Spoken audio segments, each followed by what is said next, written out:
나는 이 세계에서 드래곤 알로 다시 태어났다. 그것도 쌍둥이가 부화할 수 있는 희귀한 쌍난으로. 알에서 깨어나는 순간 세상의 꼭대기에 설 줄 알았건만 부모란 작자들은 나를 일쪽에서 내쫓고 세상에서 가장 위험한 몬스터 던전에 내다버렸다.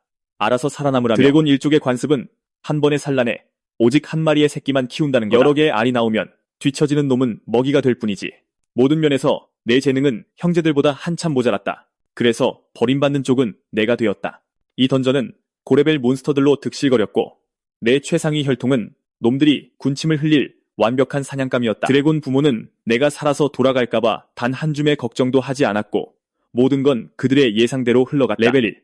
그저 숨이 붙어 있다는 것조차 사치로 느껴졌다. 비쩍 마른 작은 몸집 덕분에 고레벨 몬스터들의 눈은 피할 수 있었지만 굶주림이 날 천천히 죽음으로 끌고 가고 있었다. 먹을 걸 찾아 미친 듯이 동굴을 헤집고 다니던 그때 어스름한 동굴 한편에서 희미한 시큼한 냄새가 흘러나왔다. 조금 퀴퀴하기까지 했지만 내 본능은 저것이 먹이라고, 오직 드래곤의 코로만 맡을 수 있는 냄새라고 생각할 겨를 따윈 없었다. 몇 개의 굴을 지나 냄새의 근원지를 쫓아가니 둥근 돔 형태의 거대한 동굴이 나타났다.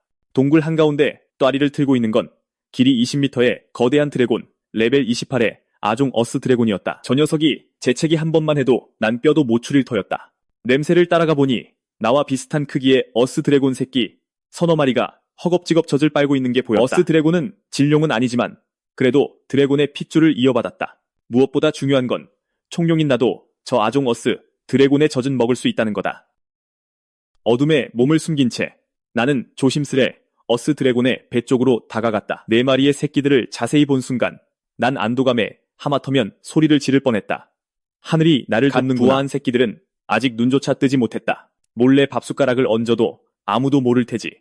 마지막으로 다시 한번 확인했다. 어미어스 드래곤은 이쪽을 보고 있지 않았다. 그러곤 굶주림에 몸을 맡겼다. 젖꼭지를 물고 개걸스럽게 꿀꺽꿀꺽 빨아먹기 시작했다. 수유 중이던 어스 드래곤이 움찔하며 의아해했다. 뭐야, 어떤 녀석이 이렇게 세게 파는 거지? 굶주린 새끼가 잘 먹는 건 좋은 일이라는 어미의 본능이 그녀를 막아섰고 차마 떼어내지 못한 채 가만히 내버려 두었다. 따뜻한 젖이 목구멍을 타고 넘어가자 얼어붙을 것 같던 내 몸속에 기분 좋은 온기가 퍼져나갔다. 그와 함께 레벨도 느리지만 착실하게 오르기 시작했다. 죽음의 위기에서 벗어났다는 안도감 때문인지 아니면 어미 드래곤의 품이 너무나 아늑했던 탓인지 긴장이 풀리는 순간 나는 고개를 떨구고 깊은 잠에 빠져들었다. 얼마의 시간이 흘렀는지도 모른 채 뒷덜미의 찌릿한 통증이 느껴져 번쩍 눈을 떴다. 그러자 거대한 세로 동공이 내 시야를 가득 채웠다. 분노로 이글거리는 그 두 눈동자를 마주한 순간 내가 할 수 있는 거라곤 놈이 나를 단숨에 삼켜 고통 없이 끝내주길 비는 것뿐이었다. 나는 팔다리를 웅크리고 눈을 질끈 감은 채 운명의 모든 걸 맡겼다. 하지만 죽음은 찾아오지 않았다. 어스 드래곤의 표정이 복잡하고 속을 알 수 없게 변했다. 분노는 어느새 동정심 같은 것으로 누그러졌고 이내 체념한 듯한 빛을 띠었다. 마침내 긴 침묵 끝에 어미는 두 눈을 감고 느리게 한숨을 쉬더니 조심스레 나를 다시 새끼들 사이에 내려놓았다. 나는 어안이 벙벙했다. 어스 드래곤은 이미 몸을 돌려 자리를 잡더니 다시 코를 골며 잠들었다. 이제 막 눈을 뜬 새끼들이 신이 나서 내 주위를 맴돌며 냄새를 맡고 핥아댔다. 마치 새 형제를 맞이하는 강아지 내 말이처럼. 엄마, 진짜 이 못생긴 녀석을 키우겠다고? 생긴 거 완전 이상해. 무슨 외계 도마뱀 잡종 같아. 가만히 들어보니 하나같이 나를 깎아내리는 모욕적인 말들이었다. 나는 분노에 차 입을 쩍 벌리고 울부짖었다. 네 마리의 새끼들이 그 자리에서 얼어붙었다. 내가 말대꾸할 거라곤 상상도 못한 눈치였다. 사실 나도 예상치 못했다. 레벨이 오르고 텔레파시 소통 스킬이 열리면서 내가 다른 몬스터의 말을 알아듣는 것뿐만 아니라 그 녀석들도 내 말을 이해할 수 있게 된 거였다. 그렇게 나는 그 동굴에서 여유로운 사흘을 보냈다. 새끼들과 부대끼며 지내는 건 생각보다 즐거운 일이었다. 입이 험하긴 했지만 그게 다였다. 나를 진짜로 괴롭힌 적은 단 한 번도 없었다. 뻔뻔하게 무전 취식하는 나를 깔보는 척 끊임없이 놀려대긴 했지만 하지만 현실은 내가 그 중에서 가장 작고 비쩍 마르고 못생긴 놈이었기에 잠자리에 들 때면 내 녀석이 늘 내 주위를 빙 둘러쌌다. 동굴 밖에 조그마한 기척이라도 느껴지면 나를 꼭 끌어안으며 지저댔다. 뒤로 물러서 이 쓸모없는 꼬맹아 가만히 밝혀서 방해나 하지마. 녀석들의 행동은 전혀 다른 이야기를 하고 있었다. 그들은 이방인인 나를 지켜주고 있었다. 몰래 녀석들의 스탯을 훔쳐봤다. 나보다 한참 아래였지만 티 내진 않았다. 희귀한 최상위 몬스터답게 내 레벨은 녀석들보다 훨씬 빠르게 치솟았다. 그 며칠 사이 내 레벨은 벌써 9까지 올라 있었다. 네 마리 어스 드래곤 새끼들은 고작 레벨 4에 불과한데 말이다. 사흘째 되던 날, 나는 진심으로 이 어스 드래곤 가족이 내 가족이라고 생각하게 됐다. 날 버린 매정한 부모보단 1000배는 유일한 아쉬움이라면 어미 드래곤과는 단 한마디도 섞어보지 못했다는 거다. 인사를 건네려 해도 기껏해야 짧게 흘겨볼 뿐 대꾸 한번 해주지 않았다. 이 평화로운 나날들이 영원히 계속될 거라 믿었다. 하지만 바로 다음날 아침, 레벨 35의 아종 고도수가 그 평화를 무참히 산산조각냈다. 동굴에 난입하는 순간 핏발선 4개의 눈알이 새끼들을 똑바로 노려보고 있었다. 몸은 지독한 굶주림에 미쳐 있었다. 어스 드래곤은 즉각 꼬리로 새끼들을 동굴 구석으로 쓸어넣고 놈과 새끼들 사이를 가로막고 섰다. 두 괴수가 마주 섰고 단 몇 초 만에 격렬한 전투가 터졌다. 그러나 레벨이 훨씬 높은 고도수 앞에서 어스 드래곤은 한 걸음 밀려날 수밖에 없었다. 네 마리의 새끼를 지키기 위한 마지막 발악에도 놈의 두꺼운 콧불이 그녀의 가슴을 관통하고 말았다. 그럼에도 어스 드래곤은 뒷다리로 땅을 파고들어 가슴이 꿰뚫린 채 고도수가 단 한 치도 앞으로 나아가지 못하게 온몸으로 막아섰다. 그녀의 발톱이 강철 족쇄처럼 고도수의 목을 옥죄었다. 그리고는 찢어질 듯한 포효와 함께 상어 같은 턱을 벌려 고도수의 등짝을 물어뜯고는 엄청난 살점을 뜯어냈다. 두 거대한 괴수들의 격돌에 동굴이 진동하며 갈라졌고 천장에서 바위 더미가 비오듯 쏟아져 내렸다. 나는 허공으로 도약해 떨어지는 바위들을 주먹과 발로 쳐냈지만 동굴은 무너지는 속도가 너무 빨랐다. 네 마리의 새끼들을 지키는 것만으로도 벅찼다. 어미를 도울 여력 따윈 남아있지 않았다. 설령 도우려 했더라도 저렇게 대가리가 단단한 고도수를 상대로 할 수 있는 건 없었다. 방해만 될 뿐이었겠지. 그때 고도수가 미친 듯한 힘으로 돌진했고 어스 드래곤의 가슴에 박혀있던 두꺼운 뿔이 그 무식한 힘을 이기지 못하고 가슴이 찢어지는 끔찍한 고통이 밀려왔다. 어미 드래곤은 이 싸움에서 살아남지 못하리란 걸 직감했다. 마지막으로 고개를 돌려 새끼들을 바라본 그녀는 새끼들을 지키려 필사적으로 싸우는 나를 보며 안도하는 듯한 따뜻한 눈빛을 보냈다. 널 먹지 않은 건 옳은 선택이었어라고 말하듯이 핏발선 두 눈을 부릅떴다. 마지막 남은 모든 힘을 쥐어짜내어 고도수의 뒤통수를 그대로 들이받았다. 세상이 무너지는 듯한 굉음이 울렸다. 부딪힌 순간 그녀의 두개골도 산산이 부서졌다. 턱뼈는 조각조각 흩어졌다. 제 아무리 껍질이 두꺼운 고도수라 해도 뒤통수에 내리꽂힌 자폭 공격을 버틸 순 없었다. 소름 끼치는 파열음과 함께 놈의 두개골이 함몰되었다. 두 거대한 맹수가 고통스러운 비명을 내지르며 바닥으로 쓰러졌다. 싸움이 끝나자 동굴의 붕괴도 멈췄다. 나는 몸을 빼내어 서둘러 지룡의 곁으로 다가갔지만 거의 부서진 그녀의 두개골이 모든 걸 말해주고 있었다. 그녀는 이미 숨을 거둔 상태였다. 내 아가들은 무사하니? 지룡 어미가 말하는 것을 들은 건 그때가 처음이었다.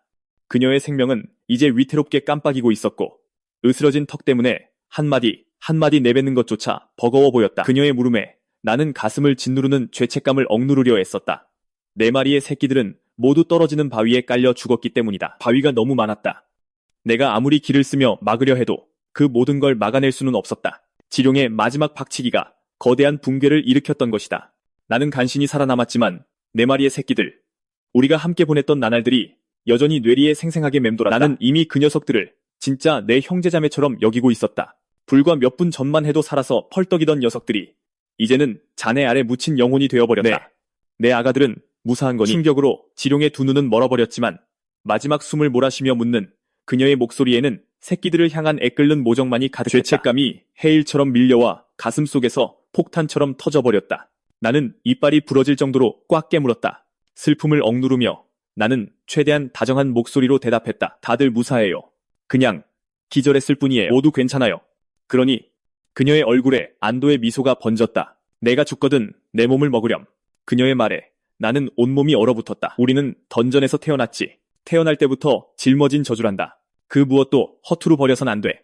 이것이 내가 아가들에게 줄 수 있는 마지막 양식이란다. 너 같은 상위 계층의 몬스터가 어쩌다 이곳에 왔는지는 모르겠다만 널 거둬준 정을 봐서라도 내 아가들을 돌봐주길 부탁하마. 떨리던 그녀의 몸은 더 말을 잇지 못하고 축 늘어졌다. 마지막 숨을 내뱉으며 마침내 그녀의 숨이 끊어졌다. 마지막 순간까지도 그녀의 얼굴에는 새끼들이 무사하다고 믿는 어미의 평온한 행복이 깃들어 있었다. 그녀는 조용히 눈을 감았고 내 발밑에 흙은 피로 붉게 물들었으며 동굴에는 죽음 같은 정적이 내려앉았다. 입이 떡 벌어졌지만 차마 통곡조차 할 수 없었다. 소리내어 울면 다른 몬스터들을 끌어들일 뿐이었지만 가슴은 거대한 돌덩이에 짓눌린 것처럼 답답했다. 나를 거둬주었던 아종 지룡, 나와 함께 부대끼며 잠들던 네 마리의 새끼들, 5 생명이 한순간에 사라져버렸다. 나를 키워준 어미가 내게 건넨 첫 마디는 그녀의 유언이 되었다. 그 순간 단 한 번도 느껴보지 못한 무력감이 홍수처럼 덮쳐왔지만 현실은 내게 슬퍼할 시간조차 허락하지 않았다. 천지를 뒤흔드는 포효가 공기를 갈랐고 죽었어야 할 아종 코토야수가 비틀거리며 다시 일어섰다. 함몰된 두개골이 여전히 쩍 갈라진 채였다. 그 녀석은 눈을 번뜩이며 승리의 포효를 내질렀다. 그 앞에 서 있는 자그마한 새끼 따위는 아무런 위협도 되지 않았다. 하지만 이 저주받은 던전에 내던져진 것에 가장 좋은 점이 뭔지 아는가? 나는 고개를 숙이고 발톱을 꽉 쥔 채 거대한 야수를 마주했다. 두려움이 아니라 순수하게 끓어오르는 흥분으로 목소리가 떨렸다. 새로운 스킬 드래곤 오라가 해제되었습니다. 바로 내 두 발톱으로 널 갈기갈기 찢어 죽일 수 있다는 거지. 나는 짐승처럼 울부짖으며 아종코토 야수를 향해 몸을 날렸다. 녀석의 상처는 깊었지만 지금 내 레벨로 저 두꺼운 가죽을 뚫는 건 여전히 어림없는 짓이었다. 그래도 방법은 있었다. 승리로 가는 길은 나를 키워준 어미가 이미 열어두었으니까. 녀석의 방어를 뚫을 유일한 길. 어미가 녀석의 목덜미에 찢어놓은 그 상처. 나는 포효하며 한 줄기 빛처럼 쏘아져 나갔다. 코토 야수의 뒤통수를 향해 곧장 날아가 두 발톱을 고추 세우고 상처 깊숙이 찔러 넣어 그대로 찢어발겼다. 거리를 두면서도 곁을 내어주던 어미와의 3일, 4마리의 새끼들과 함께 먹이를 두고 아웅다웅하며 몸을 웅크린 채 잠들었던 시간. 그 장면들이 주마등처럼 뇌리를 스쳤고 나의 살인은 이전에 알지 못했던 경지까지 부풀어 올랐다. 내 머릿속엔 오직 한 가지 생각뿐이었다. 이 코토 야수를 죽여 복수하겠다는 것. 서너 시간 후 나는 지룡 어미의 사체 앞에 섰다. 그녀의 몸에 가만히 발톱을 얹고 남은 온기를 느꼈다. 슬픔 속에 내 자신을 방치하지 않았다. 던전은 눈물 따위에 관심이 없으니까. 어미가 말했듯 던전에서 태어난 몬스터는 날 때부터 저주를 짊어진다. 언제든 죽음이 찾아올 수 있고 그건 전혀 이상한 일이 아니었다. 유일한 후회는 내 4명의 형제자매들을 구하지 못했다는 것뿐이었다. 어머니, 살아남을게요. 당신과 그 녀석들 모두를 위해서 벌려 어미의 몸을 베어 물었고 살점을 뜯어내어 삼켰다.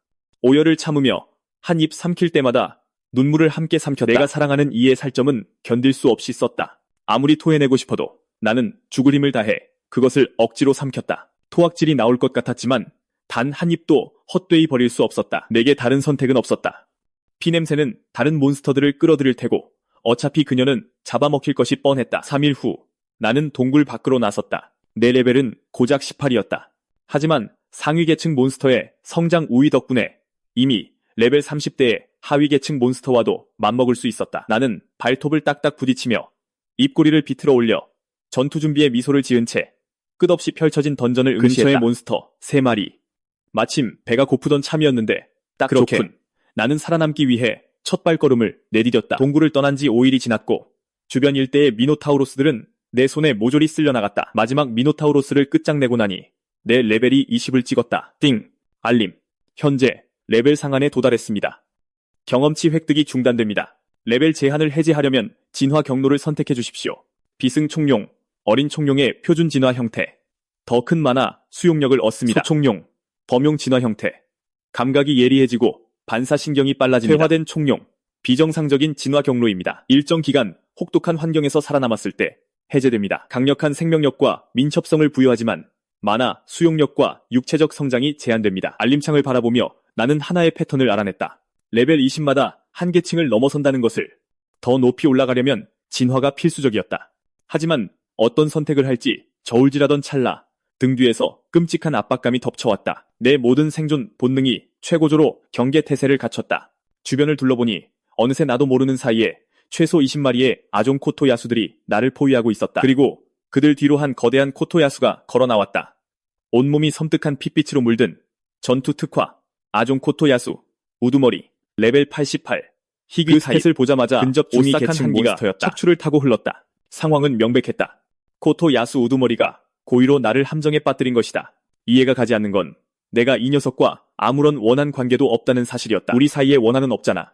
그런데 고토수가 왜 갑자기 날 노린 거지? 그때 번쩍하고 깨달았다. 텔레파시 통신을 활성화하고 대화할 준비를 했다. 고토수 우두머리는 먼저 차갑게 코웃음을 치더니 입을 열었다.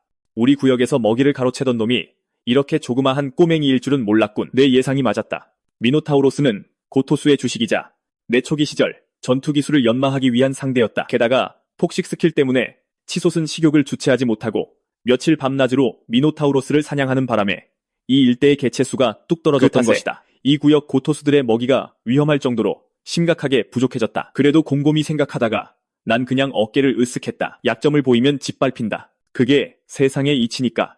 이 던전에서는 그 진리가 더욱 뼈저리게 통한다. 나는 발을 굳게 딛고 고개를 갸웃거렸다. 그래, 내가 그랬어. 너희 고토수들이 내 젖주 어머니를 잡아먹었잖아? 싸우고 싶어? 내가 여기 있잖아. 그렇게 말하면서 내 온몸에 청록색 광채가 타올랐고 당장이라도 놈들을 모조리 찢어밟길 듯한 기세를 뿜어냈다. 하지만 속으로는 이미 어떻게 도망칠지 궁리하고 있었다. 고토수 우두머리는 자기 앞니 하나에도 못 미치는 꼬맹이가 이렇게 뻔뻔하게 나올 줄은 전혀 예상하지 못한 놈은 포효를 내지르며 앞으로 한 발 내딛더니 스킬 축지를 발동했다. 그 거대한 괴물은 마치 순간이동이라도 한 것처럼 사라졌다가 내 눈앞에 바로 나타났다. 동시에 나를 둘러싼 수십 마리의 고토수들이 일제히 포효했고 내 다리의 감각이 한꺼번에 뜯겨나가는 듯한 느낌이 들었다. 단 한치도 움직일 수 없었다. 내 레벨을 아득히 뛰어넘는 고토수에게 한 대라도 맞으면 그걸로 끝이었다. 그 순간 수많은 전략이 머릿속을 스쳐 지나갔지만 모조리 즉각 기각되었다. 대책이 없었다. 빠져나갈 길도 없었다. 그런데 난데없이 순수한 푸른빛의 기둥이 쏟아져 내려 완전히 무방비 상태였던 고토수 우두머리를 통째로 집어삼켰고 가장 가까이 있던 고토수는 비명조차 지르지 못한다. 그 자리에서 한 줌의 재로 변해버렸다. 자결하는 열기가 거치자 멀리서 리드미컬한 발소리가 메아리쳐 왔다. 마치 거대한 산의 다리가 달려 걸어오는 듯한 소리였다. 발걸음을 내디딜 때마다 땅 전체가 맹렬하게 요동쳤다. 내 모든 본능이 붉은색 경고음을 울부짖었다. 나는 죽는다. 발소리가 점점 가까워질수록 나는 두 번의 삶에서 긁어모은 모든 용기를 쥐어짜내어 뒤를 돌아보았다. 심장 박동이 멈췄다. 산맥처럼 거대하고 높이 솟은 형체가 내 시야를 가득 채웠다. 가장 먼저 눈에 들어온 건 녀석의 얼굴이 아니었다. 내 스킬 진실이 띄운 첫 번째 데이터 줄이었다. 타깃, 레비아탄, 레벨 355. 타입, 최상위 몬스터. 그 속성이 어찌나 압도적인지 진실조차도 레벨과 티어 외에는 아무것도 읽어내지 못했다. 나는 숨을 죽였다. 던전 보스가 왜 1층에 있는지 생각하거나 의문을 가질 여유조차 발소리가 없었다. 서서히 멀어지고 완벽한 정적이 다시 찾아오고 나서야 비로소 숨을 쉴 엄두가 났다. 폭발의 여파로 오른쪽 다리에 부상을 입었다. 잠시 생각한 끝에 지금 여기서 진화하기로 결심했다. 근처에 다른 몬스터가 없는 것을 확인한 후 다시 진화 선택지를 띄웠다. 유년기 총룡이 가장 정석적인 진화지만 덩치가 커진다. 비좁은 던전 안에서는 오히려 발목만 잡을 뿐이다. 논외다. 설명을 꼼꼼히 읽어본 뒤 나는 퇴화한 총룡을 선택하기로 했다. 능력치로 보면 혈통이 퇴화하는 건 맞지만 본질적으로 여전히 총룡이기에 미래의 진정한 총룡으로 다시 최적화할 수 있는 가능성이 열려있고 무엇보다 능력치가 훨씬 더 균형 잡혀있다. 끊임없이 변하는 던전에서 살아남으려면 한 가지 능력에 특화되기보다 선택지를 늘려야 하니까 결정을 내리고 나는 눈을 감았다. 알림, 진화 명령이 접수되었습니다. 10초 내에 진화가 완료됩니다. 진실에 익숙한 알림음과 함께 심장에서부터 온몸 구석구석으로 따스한 온기가 퍼져나갔다. 고통도, 추위도, 출혈도, 현기증도 모든 것이 사라졌다. 지쳐있던 몸에 뜨겁게 소용돌이치는 피가 차올랐다. 오래된 허물이 벗겨지기 시작했다. 그 자리를 뚫고 새로운 비늘이 돋아났다. 그 감각을 온전히 느낄 새도 없이 진화가 끝났다. 딩, 레벨이 8로 상승했습니다. 내 하늘색 비늘은 깊고 어두운 보랏빛으로 변했고 육안으로 보기에도 이전보다 훨씬 단단해졌다. 다른 모든 능력치 역시 껑충 뛰어올랐다. 용의 시야와 감각이 모두 날카로워진 덕분에 레비아탄의 존재만으로 1층의 몬스터 생태계가 붕괴하고 있으며 살아남은 녀석들은 모두 패닉에 빠져 도망치고 있다는 걸 생생하게 느낄 수 있었다. 던전 보스인 레비아탄이 왜 1층에 나타났는지는 알 수 없었다. 하지만 한 가지는 확실했다.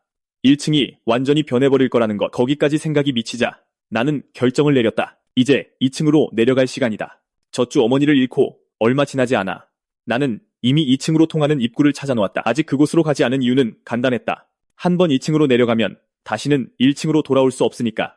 레비아탄이 여기서 무얼 하는지 여전히 알 길은 없다. 하지만 이런 상황에 등 떠밀리지 않았다면 이렇게 일찍 내려가지는 않았을 것이다. 몇 분 뒤 나는 통로 입구에 서서 코를 쥐고 두 눈을 질끈 감은 채 곧장 아래로 뛰어내렸다. 길게 이어진 수직 낙하 끝에 나는 깔끔하게 착지할 줄 알았다. 하지만 박살난 인간의 갑옷 조각 때문에 착지는 결코 순탄치 않았다. 하지만 그 덕분에 한 가지를 깨달았다. 인류가 이 세계의 진정한 지배종인 걸까? 태어난 이후로 단 한 명의 인간도 본 적이 없었는데 하지만 그 생각이 머릿속을 스치는 순간 7, 8m 뒤에서 알아채기 힘들 만큼 미세한 바스락 소리가 들려왔다. 몬스터가 기습을 노리는 줄 알고 소스라치게 놀라 휙 돌아서는 내 순간 심장은 전혀 예상치 못한 반응을 보였다. 멀지 않은 막다른 통로 구석에 작고 가녀린 소녀가 웅크려 있었다. 환생 후 처음으로 마주친 인간이었고 게다가 엄청난 미소녀였다. 두 번의 삶 내내 모태솔로로 살아온 구제불능 내향인인 나로서는 당장 상상의 나래를 펼칠 수밖에 없었다. 하지만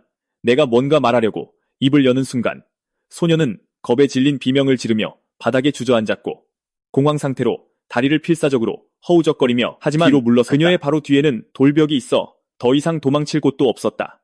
그녀의 반응에 나는 무척 당황했다. 내 통통하고 조그만 새끼용 모습은 어떤 소녀에게든 사랑스럽게 보여야 정상 아닌가? 안 그런가? 나는 몸을 낮추고 길거리의 길고양이에게 다가가듯 조심스럽게 그녀를 향해 기어갔다. 저기, 해칠 생각은 없어. 그냥 내가 어떻게 여기까지 오게 된 건지 알고 싶을 뿐이야. 내 말 알아듣겠어?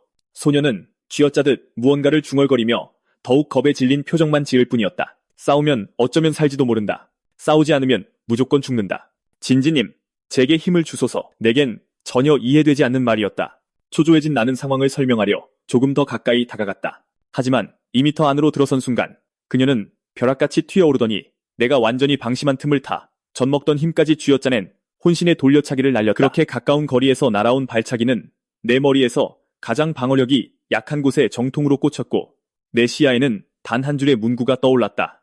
HP 진짜 약하네. 1. 그런 생각이 절로 들었다. 나는 진실의 눈을 떠 그녀의 능력치를 확인했다. 처참하다는 말로도 모자랄 지경이었다. 대상 현역 전투 수도수 레벨 19 유형 일반 등급 인간 여성 번식가치 평균 이상. 저런 능력치로는 1층에서조차 살아남기 힘들 텐데 대체 어떻게 2층까지 올라온 건지 도무지 알 수가 없었다. 소녀는 지금 바닥에 웅크린 채 다리를 부여잡고 극심한 고통에 시달리고 있었다. 발차기는 내게 생채기 하나 내지 못했지만 그녀의 오른쪽 다리는 심하게 꺾여버렸다. 그러나 1초 뒤 그녀는 부상 따위는 아랑곳하지 않고 미친 사람처럼 근처의 터널 입구를 향해 필사적으로 내달렸다. 뒤쫓아 가려 했지만 천장에서 피송곳니 거미들이 계속 떨어져 내리며 번번이 내 앞길을 가로막았다. 던전의 마물들은 생명력을 기준으로 사냥감을 노린다. 즉, 저 연약한 인간은 놈들의 안중에도 없다는 뜻이었다. 녀석들은 모조리 나를 향해 떼지어 몰려들었다. 별로 위협적인 상대는 아니었지만 놈들 때문에 결국 소녀를 완전히 놓치고 말았다. 허탈감이 밀려왔다.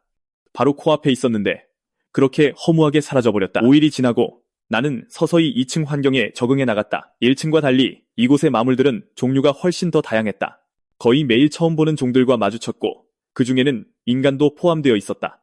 다만 내가 발견한 인간은 모조리 싸늘한 시체나 백골뿐이었다는 게 문제였지만 그날 보았던 소녀가 계속 뇌리를 맴돌았다. 가장 큰 이유는 그녀가 인간이었기 때문이다. 최근 며칠 동안 2층에서 인간의 유골을 여러 번 발견했고 최소 200~300명은 좋게 넘어 보이는 엄청난 수의 발자국까지 발견했다. 그래도 나는 그들을 너무나도 찾고 싶었다. 던전의 환경은 명백히 인간이 살만한 곳이 아니다.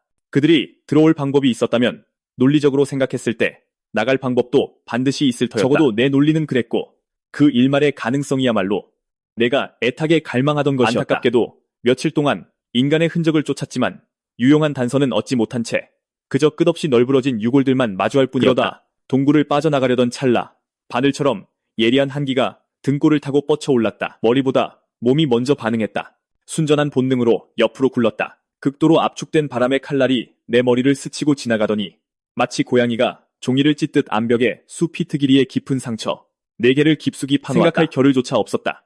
즉시 용의 시야에 깃든 예민한 청각을 활성화하자 멀지 않은 곳에서 조그만 생명체가 믿을 수 없는 속도로 내게 쇄도하는 소리가 들려왔다. 상황을 인지했을 때 그 녀석은 이미 내 등 뒤 50cm도 안 되는 거리까지 다가와 있었다. 두피가 쭈뼛었다. 뒤를 돌아볼 틈조차 없었다. 다시 한번 옆으로 피했다. 간발의 차로 날카로운 발톱이 내 얼굴의 비늘을 긁고 지나갔다. 몸을 굴려 빠져나왔을 땐 내 얼굴에 4개의 생채기가 그어져 있었다. 2번이나 쳤는데도 아직 숨이 붙어 있네. 내 구역에 기어들어 올 배짱이 있을 만하군. 제법 실력이 있나봐. 어둠 속에서 앳된 소녀의 목소리가 흘러나왔다. 어둠 속에 도사리고 있던 그 네발짐승은 발톱에 묻은 피를 핥아먹더니 이내 인간처럼 뒷다리로 우뚝 일어섰다. 보아하니 텔레파시, 소통 스킬이 있는 모양이지. 그럼 말이 통하겠네. 하지만 어느 쪽이든 내 구역에 발을 들인 이상 살아서 나갈 생각은 버려. 냥 모습이 뚜렷하게 보이지는 않았지만 녀석이 나를 보며 비웃고 있다는 것쯤은 알 수 있었다. 그 말이 끝남과 동시에 실루엣이 눈에 보이지 않을 만큼 아찔한 속도로 내게 덤벼들었다. 맨눈으로는 도저히 쫓을 수 없을 만큼 엄청난 속도였다. 단 한 마리인데도 마치 수십 마리가 나를 동시에 포위한 것 같은 끔찍한 압박감이 몰려왔다.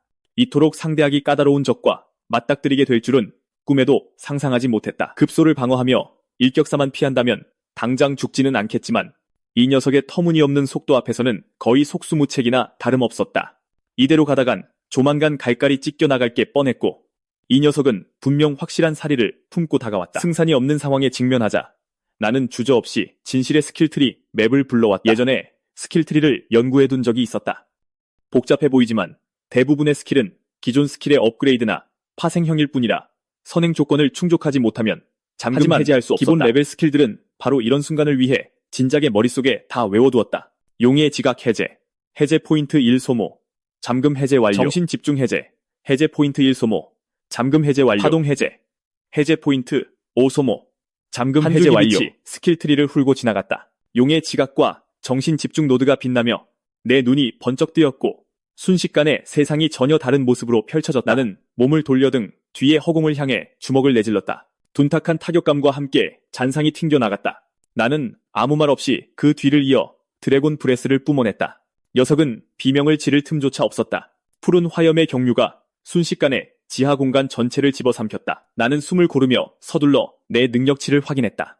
소모값이 엄청났지만 지금 그걸 신경 쓸 겨를이 없었다. 내 경험치가 단일도 오르지 않았다는 건 표적이 아직 죽지 않았다는 뜻이었다. 심장이 철렁 내려앉았다. 공허 드래곤의 브레스를 연거리에서 맞고 버틴다는 건 결코 가벼운 일이 아니었다. 나는 구석에 새카맣게 타버린 채 쓰러진 녀석을 발견할 때까지 앞으로 다가갔다.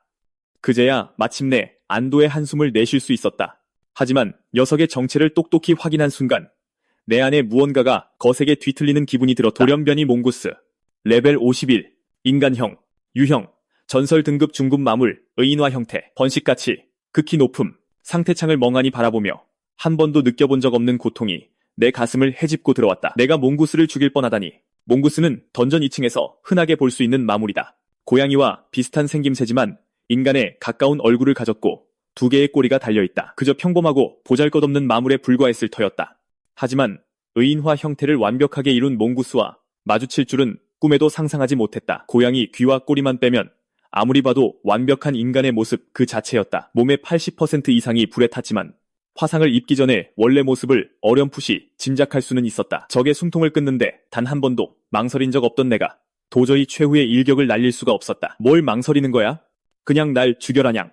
몽구스가 불타는 저기를 품고 나를 노려보았고 나는 진심으로 당황했다. 한참을 고민한 끝에 나는 마침내 그럴듯한 핑곗거리를 찾아냈다. 고양이 고기는 너무 시고 질겨서 맛이 없는 데다 이렇게 삐쩍 마른 건 질색이거든. 수인으로 변한 몽구스가 차갑게 콧방귀를 뀌었다. 내가 무력해 보이니까 불쌍해서 못 먹겠다는 거냐냥? 오늘 날 살려두면 다음엔 내가 널 죽여버릴 거다냥. 나는 그 위협을 두 번 생각할 것도 없이 가볍게 무시했다. 나를 진짜 의아하게 만든 건 이거였다. 방금 왜 날 공격한 거지?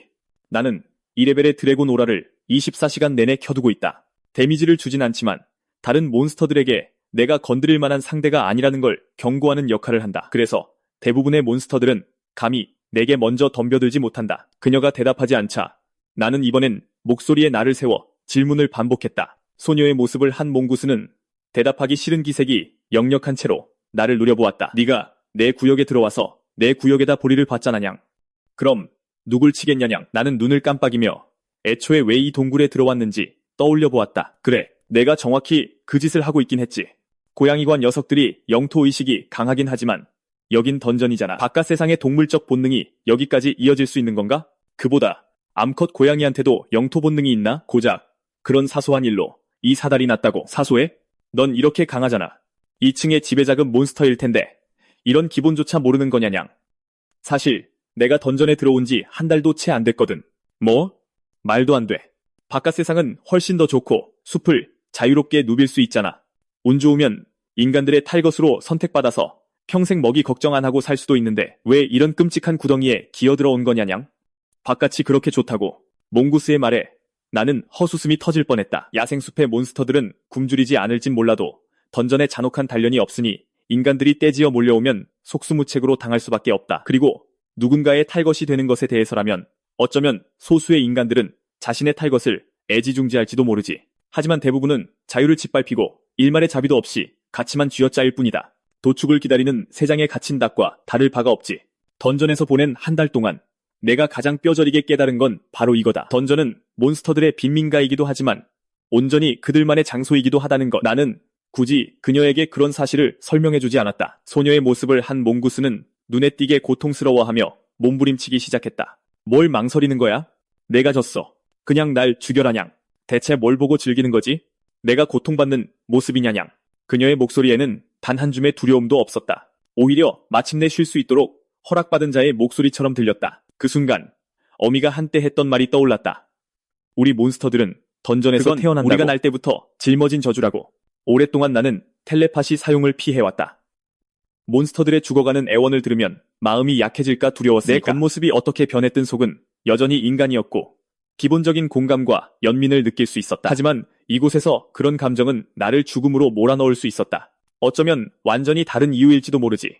하지만 몽구스의 비참하고 가여운 꼴을 보고 있자니 나도 모르게 주춤하게 되었다. 그렇다고 언젠가 다시 돌아와 내 목을 노리도록 그냥 살려보낼 만큼 멍청하진 않았다. 그녀의 숨통을 끊으려 발톱을 치켜든 순간 천둥 같은 굉음이 던전을 뒤흔들며 허공에 뜬 내 발톱을 멈춰 세웠다. 던전 2층 전체가 세상의 축이 무너져 내리는 것처럼 격렬하게 요동치기 시작했다. 저 인간들이 또 시작인 거냐냥? 진짜 죽고 환장했나 보네. 몽구스의 말에 내 안에 흥분의 불꽃이 튀었다. 나는 즉시 캐물었다.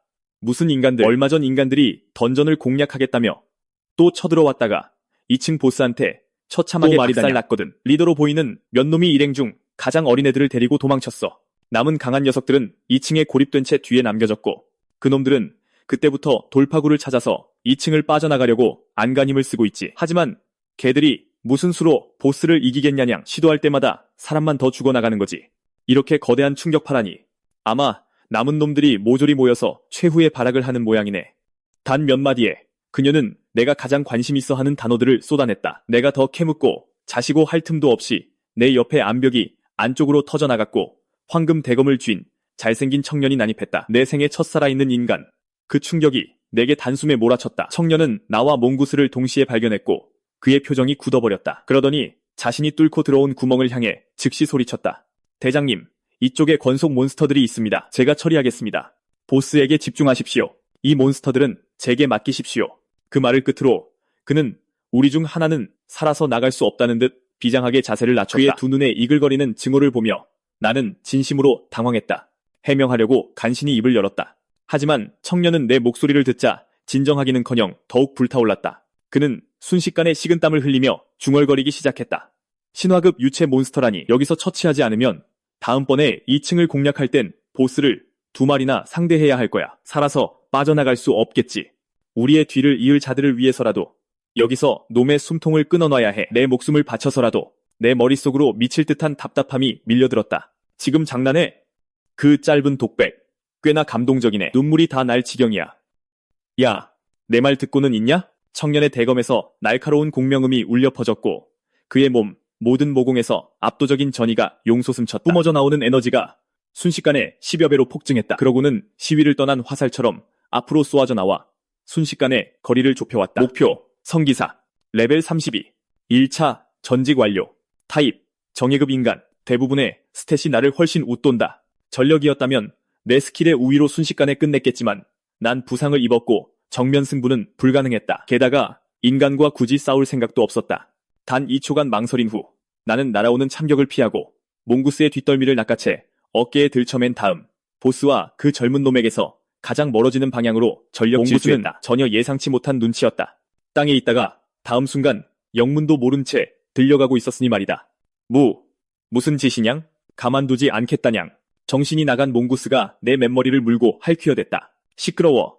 나는 윽박지르며 손을 뻗어 녀석의 뒷덜미를 꼬집었다. 몽구스는 순식간에 얼굴이 시뻘겋게 달아올랐다. 하나 남은 귀가 축 처지더니 얼어붙은 듯 온몸이 뻣뻣하게 굳었다. 그 젊은 기사는 이미 내 머리 위까지 쫓아와 황금빛 검격을 비오듯 퍼붓고 있었다. 옆으로 피하며 속으로 분노를 삼킬 수밖에 없었다. 내가 제정신일 때의 전력이었다면 너 같은 놈한테 쫓길 일 따윈 절대 없었을 텐데. 기진맥진한 나는 묵묵히 자존심을 구긴 채 마지막 남은 기력까지 짜내어 도망치는 수밖에 없었다. 그렇게 앞서거니 뒤서거니 인간과 용의 추격전이 시작되었다. 두 줄기 빛이 던전을 가로지르며 맹렬하게 서로를 쫓았다. 적당히 하다 포기할 줄 알았건만 이 시간 반 동안 쉴 새 없이 쫓아온 그놈은 이미 한계에 다다른 게 뻔한데도 포기를 모르는 듯 나도 이젠 진심으로 열이 뻗쳤다. 이대로라면 다음 일격은 저놈의 모든 걸 건 가장 흉포한 공격이 될 터였다.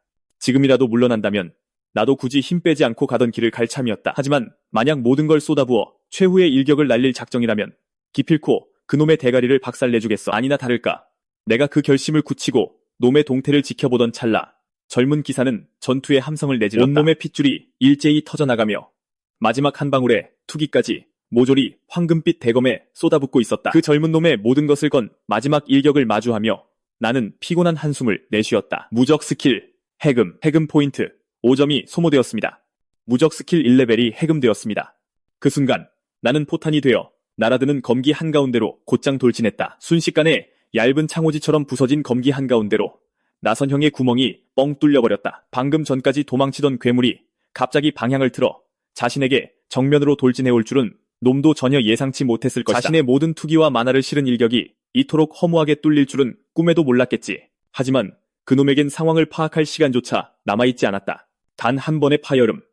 단단하게 굳힌 내 박치기가 놈의 복부에 정통으로 꽂혔고 놈은 창자가 끊어질 듯한 비명을 내질렀다. 놈의 몸은 바람개비처럼 빙글빙글 날아가 두꺼운 돌기둥 수십 개를 연달아 박살낸 뒤에야 돌벽에 처박혀 멈춰섰다. 무적 지속 시간이 끝나자마자 나는 땅바닥에 완전히 녹아내리듯 쓰러졌다. 드디어 숨을 돌릴 수 있나 싶었는데 폭포수처럼 쏟아지는 레벨업 알림창에 머리가 다시 어지러지해졌다. 진화 이후 레벨업에 필요한 경험치가 폭증했고 그 배수 또한 천정부지로 치솟은 상태였다. 이렇게 여러 번의 연속 레벨업을 본 게 얼마만인지 모르겠다. 이 인간의 전투력은 고금수와 엇비슷한 수준이었는데 그 나약해 보이던 인간 하나 잡았다고 단숨에 6레벨이나 폭등한 것이다. 진화 후 11레벨에서 무려 17레벨까지 총 12영에 가까운 경험치였다. 마치 시스템이 내게 대놓고 인간을 죽이라고 부추기는 것 같았다. 딩. 메인 퀘스트 해금.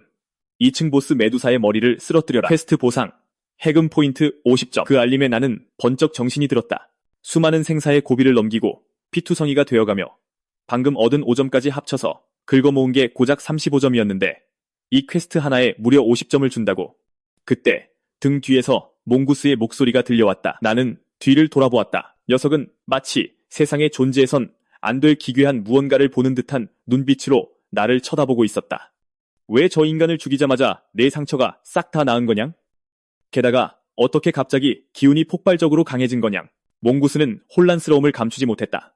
상식적으로 몬스터의 성장이란 여느 생물과 마찬가지로 느리고 점진적이어야 마땅했다. 하지만 눈앞에 있는 이 어린 용은 인간 하나를 죽였을 뿐인데 상처가 말끔히 나은 건 물론이고 그 힘조차 순식간에 몇 배로 뛰지 않았는가. 생전 처음 보는 광경이었다. 경악과 공포에 질린 녀석의 질문을 받으며 나는 덤덤하게 표정을 유지했다. 그래서 넌 여기서 죽을래? 아니면 나랑 같이 2층 보스 잡으러 갈래? 뭐? 드디어 미친 거냥? 저건 2층 보스란 말이냥? 제자리에 가만히 있는 건 단지 움직일 수 없어서일 뿐. 그 세 개의 입구를 모조리 지키고 있다고. 그 순간 무언가 번뜩였다. 몽구스는 믿을 수 없다는 듯 멍하니 나를 쳐다보았다. 그리고 기나긴 침묵 끝에 마침내 입을 열었다.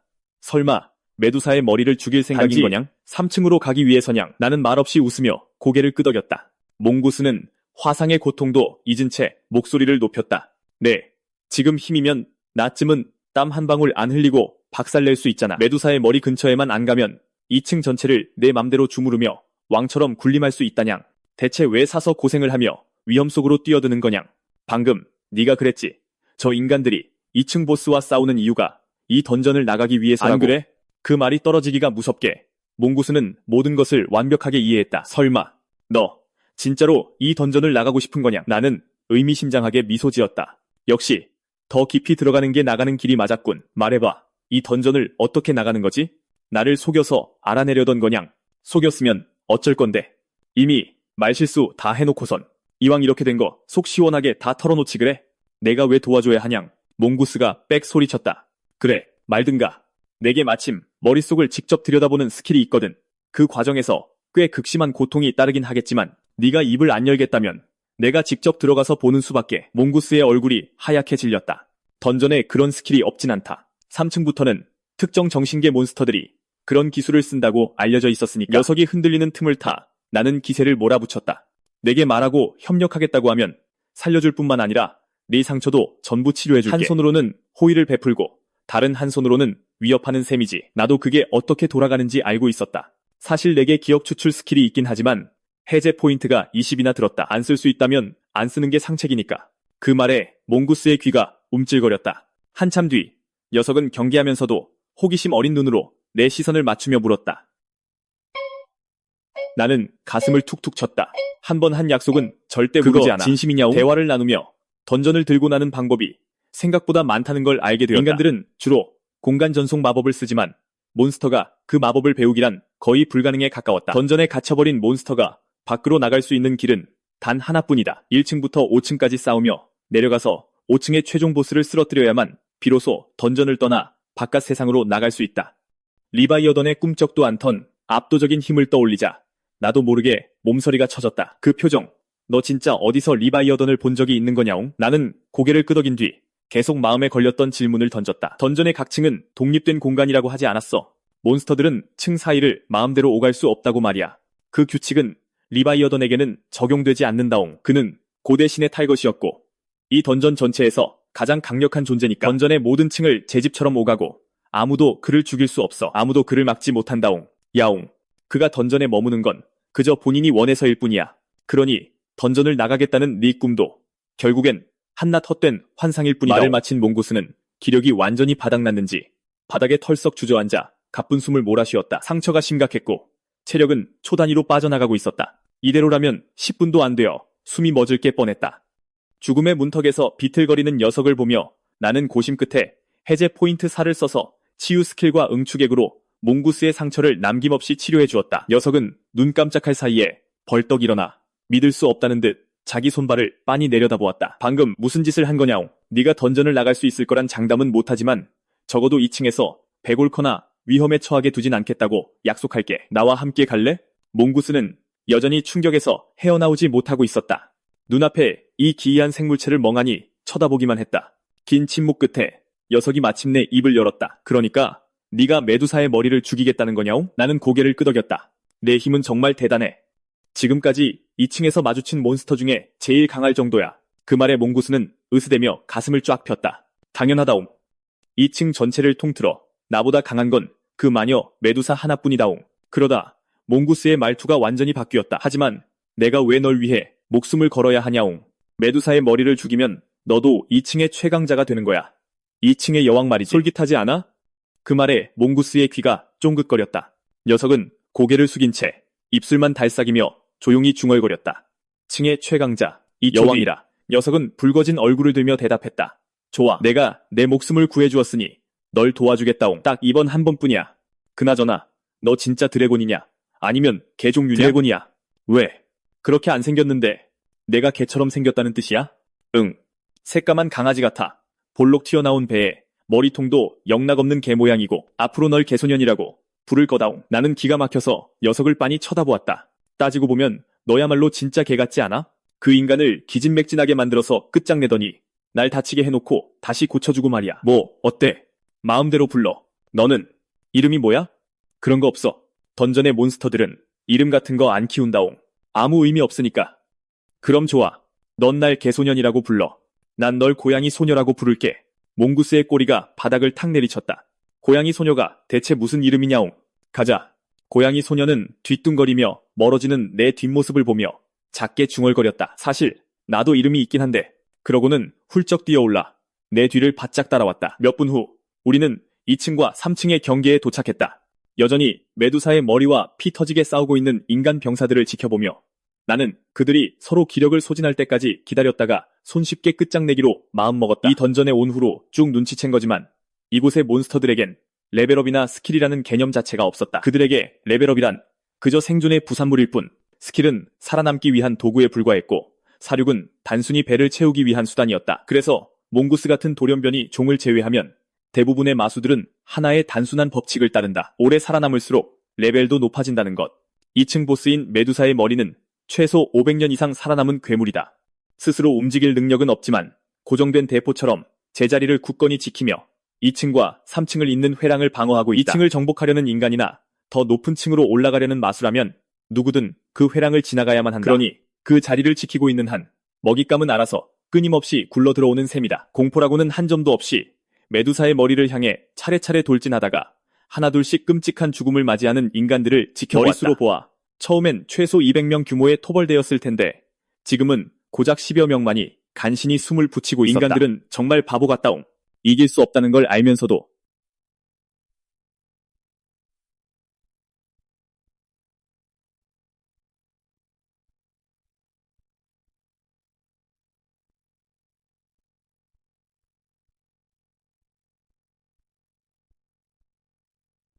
이길 수 없다는 걸 알면서도 죽으러 오다니.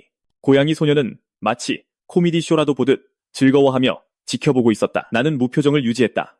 그들의 목숨은 내게 아무런 의미도 없으니까 내가 원하는 건 그들이 좀 더 발악해서 메두사의 머리의 체력을 최대한 많이 깎아놓는 것뿐이다. 그 괴물의 스탯은 말 그대로 끔찍할 정도였다. 만전 상태인 놈과 정면으로 맞붙는 건 자살 행위나 다름없었으니까. 인간들의 물량 공세는 실패했지만 메두사의 머리는 확실한 데미지를 입었다. 앞으로 한동안 놈이 이렇게 약해질 일은 없을 테고 나 역시 이곳의 모든 인간을 죽게 내버려 둘 생각은 없다. 생존자들은 아직 쓸모가 있으니까. 이제 남은 인간은 고작 9명뿐이다. 나는 1초도 낭비하지 않고 생각하며 가능한 모든 전략을 머릿속으로 빠르게 굴려본다. 메두사의 머리는 인지력 스탯이 8령에 달한다. 기습은 아예 불가능하고 지금처럼 약해진 상태라 해도 정면 대결로는 승산이 없다. 결국 나는 모든 해제 포인트를 해성 일격에 쏟아부은 뒤 내가 낼 수 있는 가장 파괴적인 일격을 날려 놈의 체력바를 깎아내리기로 결정했다. 소모전으로 놈을 천천히 갉아먹을 생각이다. 그것만이 승리로 가는 유일한 길이다. 나는 사용 가능한 모든 해제 포인트를 투자한다. 뭐 아니면 도다. 젊은 기사와의 전투와 지금까지 지켜본 바에 따르면 이 인간들은 죽음을 두려워하지 않고 싸운다는 걸 알고 있다. 궁지에 몰리면 그들은 마지막 자살 돌격을 감행할 것이다. 생각을 마치기가 무섭게 살아남은 9명의 인간들이 서로를 부축하며 일어서더니 일제히 포효를 터뜨린다. 9줄기의 붉은 빛이 텅 빈 동굴을 채우며 칠흑 같은 어둠을 눈부신 대나처럼 탈바꿈시킨다. 보인다. 내 차례가 왔다. 나는 캣걸과 시선을 교환한 뒤 그림자의 몸을 숨긴 채 앞으로 튀어나가 메두사의 머리에 감지범이 가장자리까지 은밀하게 기어갔다.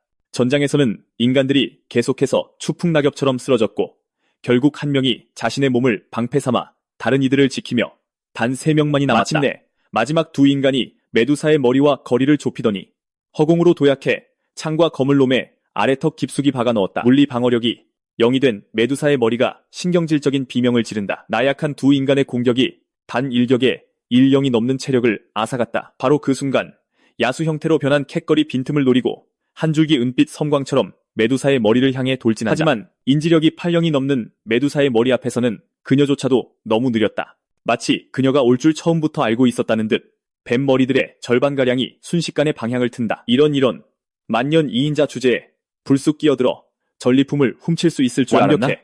예전부터 널 먹어치우고 싶었거든. 그 순간 메두사의 머리는 그렇게 생각했다. 놈이 전혀 예상치 못한 건 인간과 캣걸 외에 제3의 존재가 있다는 사실이었다. 약점 파괴를 활성화하자 메두사의 머리몸 곳곳에 빛나는 붉은 점들이 떠오른다. 저것들이 바로 놈의 물리적 약점이다. 그중 하나라도 제대로 맞히면 최대 데미지를 입힐 수 있다. 나는 꽤 오랫동안 힘을 모아두었다. 정신을 집중하고 한 걸음 내딛자 땅이 폭발한다. 내 주위로 바위 파편들이 하늘로 솟구친다. 내 온몸은 포탄이 되어 경로에 있는 모든 돌기둥을 마그마의 강으로 녹여버리며 날아간다. 레벨 5의 해성 일격은 모든 속성을 4배의 스킬 위력으로 변환한다. 최대치로 충전된 해성 일격은 상상을 초월하는 힘을 뿜어낸다. 자결하는 열기와 짓눌러버리는 압도적인 힘이 그 뱀들을 그 자리에서 형체도 없이 박살냈다. 천둥 같은 굉음과 함께 메두사의 머리는 수천 명의 목소리가 동시에 비명을 지르는 듯한 기괴한 단말말을 내지른다. 놈의 뒤통수가 함몰되었고 400년 동안 단 한 발짝도 움직이지 않았던 거대한 몸집이 100m 넘게 허공을 날아가 암벽에 깊숙이 처박혔다. 회복할 틈이 없다. 나는 멀리 피어오르는 흙먼지 속에 희미하게 보이는 메두사의 머리에 시선을 고정한다.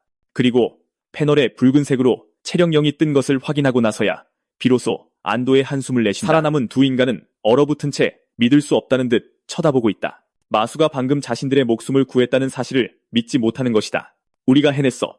2층 보스가 죽었어. 맞다, 장.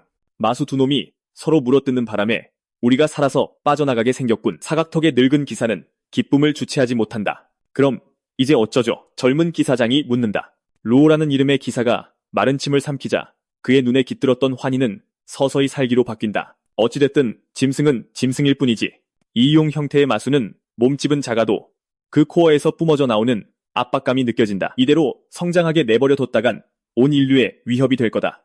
그렇게 말하며 루오는 바닥에서 부러진 검을 집어들고 절뚝거리며 어린 청룡을 향해 다가간다. 어차피 살아서 이 지옥 같은 곳을 빠져나가긴 글렀지만 메두사의 머리와 이 용을 둘 다 죽여버린다면 그것이 우리 뒤를 이을 사람들에게 남길 수 있는 최고의 선물이 되겠지. 장은 잠시 주저했지만 이내 바닥에서 무기를 집어든다. 은혜를 원수로 갚는다는 말이 이 인간들에게 딱 어울리지만 나는 개의치 않는다. 이 모든 게 처음부터 내 계획의 일부였으니까. 해성일격은 내 기력을 한 방울까지 남김없이 소진시켜버렸다. 이 상태에서 가장 빠르게 회복하는 방법은 레벨업뿐이다. 인간들은 약해 빠졌지만 경험치 덩어리니까. 어차피 회복을 위해 저들을 죽일 참이었다. 저들이 고마워했다면 양심의 가책 때문에 오히려 조금 껄끄러웠을 거다. 이런 배신이라니 더할 나위 없이 완벽한 핑계다. 하지만 두 기사가 공격을 시도하고 나 역시 반격할 준비를 하던 바로 그 순간 조금 전 메두사의 머리가 처박혔던 암벽에서 귀를 찢는 듯한 굉음이 터져나온다. 암벽이 바깥으로 폭발하듯 부서지며 거대한 뱀이 나타나 루오를 단숨에 두 동강낸다. 나는 즉각 그 뱀을 알아본다. 저건 메두사 머리의 뱀 머리카락 중 하나다. 그리고 그 순간 머릿속에서 번쩍하고 무언가가 스쳐간다. 그래서 메두사의 머리를 쓰러뜨렸는데도 경험치가 전혀 오르지 않았던 거다. 사방에서 뱀들의 슉슉거리는 소리가 옥죄어 온다. 이 던전에서 갈고 닦은 생존 본능이 즉각 발동한다. 용의 발톱 하나가 장의 가슴을 그대로 꿰뚫어버린다. 레벨업 완료. 내 상태가 순식간에 최상으로 회복된다. 무슨 일이야? 냥? 메두사의 머리는 분명 죽지 않았어? 왜 이 뱀들이 아직도 살아있는 거지? 머리끝까지 소름이 쫙 끼친다. 어떤 사실이 뇌리를 스쳤다. 우리가 노란한 거다. 그 인간 머리 형상은 그저 미끼에 불과했다. 진짜 본체는 머리카락을 이루는 수백 마리의 뱀 악마들이다. 두개골은 그저 허브, 즉 연결과 재생을 위한 노드일 뿐이었다. 지금 수백 마리의 뱀 악마들이 두 무리로 나뉘었다. 절반은 내게로 몰려들고 나머지 절반은 캣걸을 노린다. 수가 너무 많다. 언제든 사각지대 없이 사방에서 덮쳐올 수 있다. 가장 끔찍한 건 그 수백 마리의 뱀 악마 전체가 단일 개체로 취급된다는 거다. 몇 마리 죽인다고 해서 전혀 타격을 주지 못한다. 하지만 방법은 있다. 나는 가볍게 뱀 악마 하나를 갈기갈기 찢어발긴 뒤 캣걸 쪽을 슬쩍 바라본다. 특유의 민첩함에도 불구하고 그녀는 겨우 대여섯 마리를 베어 넘겼을 뿐이다. 이대로 가다간 결국 서서히 갉아먹혀 뼈도 못 추리게 될 거라는 걸 나는 알고 있다. 나는 캣걸에게 눈짓을 보내 가까이 오라고 신호했다. 이 형태로 메두사의 머리는 전투력이 비약적으로 상승했지만 해골 모양의 연결 부위가 없어졌다. 게다가 재생 능력과 마법 저항력도 잃었다. 광역 공격 한 번으로 뱀 악마들을 전부 쓸어버리면 메두사의 머리를 영원히 끝장낼 수 있다. 그리고 마침 내게 그 조건에 딱 맞는 스킬이 있다. 공허의 드래곤 브레스. 모든 드래곤이 태어날 때부터 지니는 가장 강력한 공격 스킬로 주변의 모든 것에 엄청난 광역 피해를 준다. 해성 강타와 결합하면 나의 모든 능력치, 체력, 만화를 순수한 공격력으로 변환시킨다. 이 스킬을 사용하면 내가 죽음의 문턱까지 간다는 것이다. 다른 선택지가 조금이라도 있었다면 절대 이 기술에는 손대지 않았을 것이다. 캣걸이 내 곁으로 다가왔다. 그녀가 나에게 닿는 순간 나는 드래곤의 발톱으로 그녀를 쳐내 멀리 밀어냈다. 사방에서 조여오는 200마리가 넘는 뱀 악마들에게 포위된 채 나는 두 발을 굳게 딛고 멈춰서서 턱을 크게 벌렸다. 순식간에 푸른 화염이 동굴의 모든 구석으로 폭발하듯 뿜어져 나갔다. 200마리가 넘는 뱀 악마들은 반응할 틈조차 없었다. 놈들은 그 타오르는 열기 속에 통째로 집어삼켜졌다. 하지만 새까맣게 타서 바스러지는 뱀들을 보면서도 나는 일말의 안도감조차 느낄 수 없었다. 열기가 마침내 가라앉았음에도 메두사의 죽음으로 인한 경험치가 전혀 들어오지 않았기 때문이다. 솟구치는 경계심으로 주위를 살피던 중 황금빛 뱀 악마 하나가 바닥을 뚫고 나와 입을 쩍 벌린 채 내 이마 정중앙을 향해 쏘아지나 빠른지 날아왔다. 잔상조차 간신히 보일 정도였다. 내 지금 상태로는 정통으로 맞으면 즉사나 다름없었다. 하지만 마지막 순간 바위 뒤에 있던 캣걸이 갑자기 몸을 날려 자신의 몸으로 나를 막아섰다. 끔찍한 뼈 부러지는 소리가 울려 퍼졌다. 황금뱀이 캣걸의 팔을 강하게 물어뜯자 이미 바닥을 보이던 그녀의 체력이 한 자릿수로 뚝 떨어졌다. 캣걸은 고통을 악물고 남은 힘을 쥐어짜 황금뱀을 서너 조각으로 찢어 날려버렸다. 진실의 눈을 발동해 확인한 나는 경악했다. 이것이 바로 메두사의 머리의 핵심 코어, 야수였던 것이다. 더욱 믿을 수 없는 건 내가 이 멍청한 고양이에게 목숨을 비쳤다는 사실이다. 나는 그녀의 부러진 팔을 빤히 바라보며 진심으로 의아해했다. 어째서 날 구한 거냐? 어떤 논리로 보나? 코어 야수가 날 죽이게 둔 다음 네가 그놈의 숨통을 끊는 게 최고의 한 수였을 텐데. 캣걸은 창백한 얼굴로 억지 웃음을 지어 보였다. 우리 거래했잖아, 냥? 이거 같이 죽이기로 한 거 아니었어? 내가 2층의 보스가 되고 넌 3층으로 올라가는 거. 게다가 아까 네가 날 구해줬잖아. 널 이대로 죽게 내버려 둘 순 없지, 냥.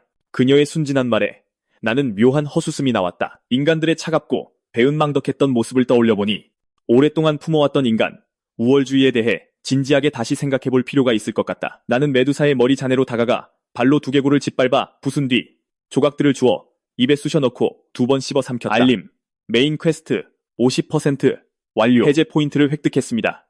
현재 레벨이 20으로 상승했습니다. 진화 조건을 충족했습니다. 퀘스트 완료. 알림음이 울리고 나서야 나는 마침내 긴장을 풀고 바닥에 쓰러져 거칠게 숨을 몰아쉬었다. 동시에 캣걸이 기쁨에 겨워 내게 팔을 두르더니 내일이 없는 것처럼 내 몸에 얼굴을 마구 비벼댔다. 솔직히 말해 캣걸의 인간 형태는 상체가 꽤나 훌륭하게 발육되어 있었다. 나는 먼저 응축과 치유를 사용해 그녀의 상처를 치료해 주었다.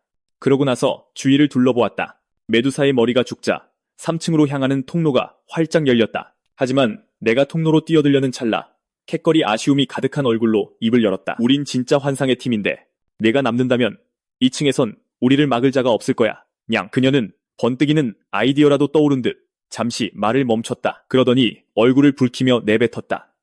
넌 엄청 똑똑하고 난 엄청 강하잖아. 내가 2층의 여왕이 되고 네가 내 왕실 전속 군사가 되는 거야. 나는 조금 당황스러웠다. 이 고양이가 도대체 무슨 생각에 씌어 그런 소리를 하는지 알 수가 없었다. 나는 어깨를 으쓱했다. 꿈깨. 난 항상 푸른 하늘과 따스한 햇살을 더 선호하는 타입이거든. 그 말을 남기고 나는 앞으로 한 걸음 내디뎌 곧장 통로 아래로 뛰어내렸다. 캣걸이 따라오려 몸을 움직였지만 내 목소리는 이미 통로 밑에서부터 울려 퍼지고 있었다. 2층엔 이제 널 위협할 만한 건 아무것도 안 남았어. 언젠가 다시 만나자, 캣걸. 다른 이들에게 3층으로 가는 통로는 사형 선고나 다름없을지도 모른다. 하지만 내게는 자유로 가는 유일한 길이다. 바로 다음 순간 나는 모든 걸 후회했다. 1층은 바위투성이 동굴이었다. 2층은 진흙투성이의 지하 구덩이였다. 그런데 이럴 줄은 꿈에도 몰랐다. 3층은 끝없이 펼쳐진 눈과 얼음의 세계였다. 시야가 닿는 곳엔 온통 하얀 서리와 눈뿐이었다. 영하 150도에 육박하는 끔찍한 추위에 나는 다급히 2번째 진화 옵션 창을 띄웠다. 창을 본 순간 내 두 눈이 휘둥그레졌다. 처음 3가지 선택지는 이전과 같았다. 하지만 놀랍게도 4번째 옵션이 나타났다. 하급, 아이스 드래곤. 희귀 등급 혈통으로 극저온 상태에서 의식 깊은 곳의 여론에 대한 강렬한 집착으로 인해 발동되는 낮은 확률의 진화 경로. 고유 스킬, 얼음 속성 면역, 혹한으로 깎여나가는 체력을 지켜보며 일말의 망설임도 없이 하급 아이스 드래곤을 선택했다. 전과 마찬가지로 익숙한 진실의 눈 알림음과 함께 진화는 눈 깜짝할 사이에 끝났다. 내 몸을 덮고 있던 흑자색 비늘이 모조리 떨어져 나갔다. 하지만 이번 진화로 얻은 능력치를 확인하려는 찰나 머리 바로 위에서 익숙한 외침이 들려왔다. 다급히 위를 올려다보니 엄청나게 거대한 엉덩이가 나를 향해 맹렬한 속도로 돌진해 오고 있었다. 피할 틈조차 없었다. 정통으로 맞았다.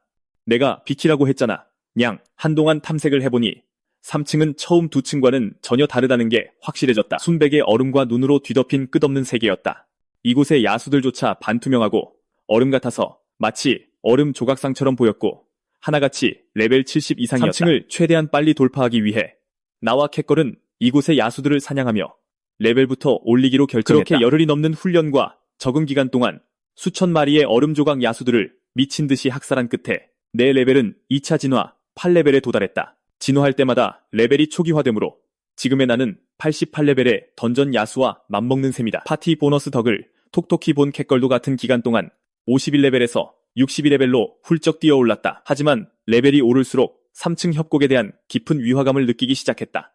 협곡 밖의 야수들은 레벨이 낮았기에 나는 오직 협곡 안에서만 사냥을 해왔다. 협곡 밖의 크림슨 우드서런 늑대들은 겉보기엔 얼음 조각 같아도 피는 반투명하고 살점은 하얄지언정 분명히 살아 숨쉬는 생명체였다. 그러나 협곡 안의 서런 늑대들은 살도 피도 없이 오직 순수한 얼음으로만 이루어진 몸을 가지고 있었다. 무엇보다 가장 확실한 증거는 레벨 5일 때는 놈들을 하나 죽일 때마다 200의 경험치를 줬다는 것이다. 하지만 지금 레벨 8에서는 강화된 성장으로 경험치가 2배로 늘어났음에도 서론 늑대를 잡아봤자 고작 50포인트밖에 주지 않았다. 그건 한 가지 끔찍한 가능성을 떠올리게 했다.